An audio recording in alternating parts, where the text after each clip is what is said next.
philosophy works best for students to serve as a supplement to whatever it is they're studying. I was studying law, was a political science major. Philosophy was kind of the support for that.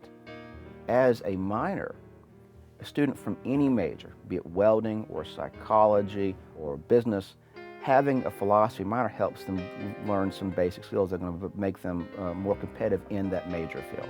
For example, critical thinking, thinking on your feet, problem solving, solving problems in a creative and new way. These skills are skills that philosophy excels at trying to teach, I believe, helping students think through day-to-day affairs in their personal life, in their professional life. I just took my first class on a whim. I took Sex and Love first. I kind of got really into it. I'm like, oh my goodness, this is the way that I think all the time. Like, it makes more sense to me, actually. But I didn't really make a decision to come in until after I took that class, and it kind of like changed my way of thinking, actually.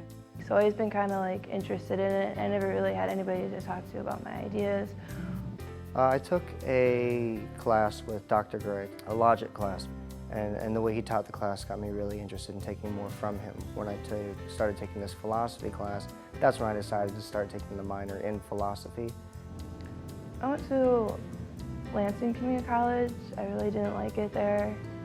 It was just kind of competitive. They didn't really care too much about the students, but like it seems like the teachers are really interactive here.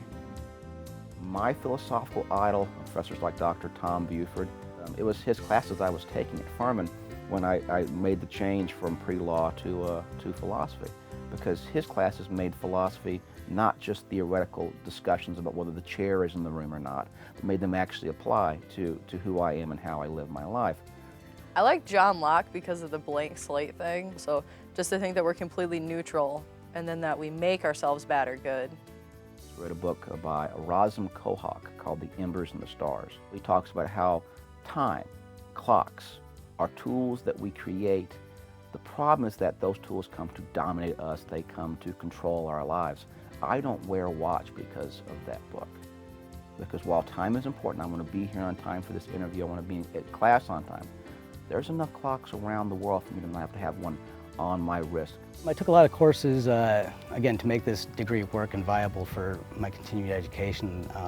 Dr. Gray and Dr. Aiken both constructed classes for me, made them higher level, or turning a 200 level class to a 400 level class. And I think probably my favorite, though, would have to be my hermeneutics class with Dr. Aiken. Just because that's not something you normally find in most universities. And hermeneutics is how one contextualizes and interprets the intention of the author when he writes the text, what he wants you to get from it, what the text actually says itself and its own intentions, and then the intentions of the reader who brings ultimately his own bias and understandings into how you would interpret it.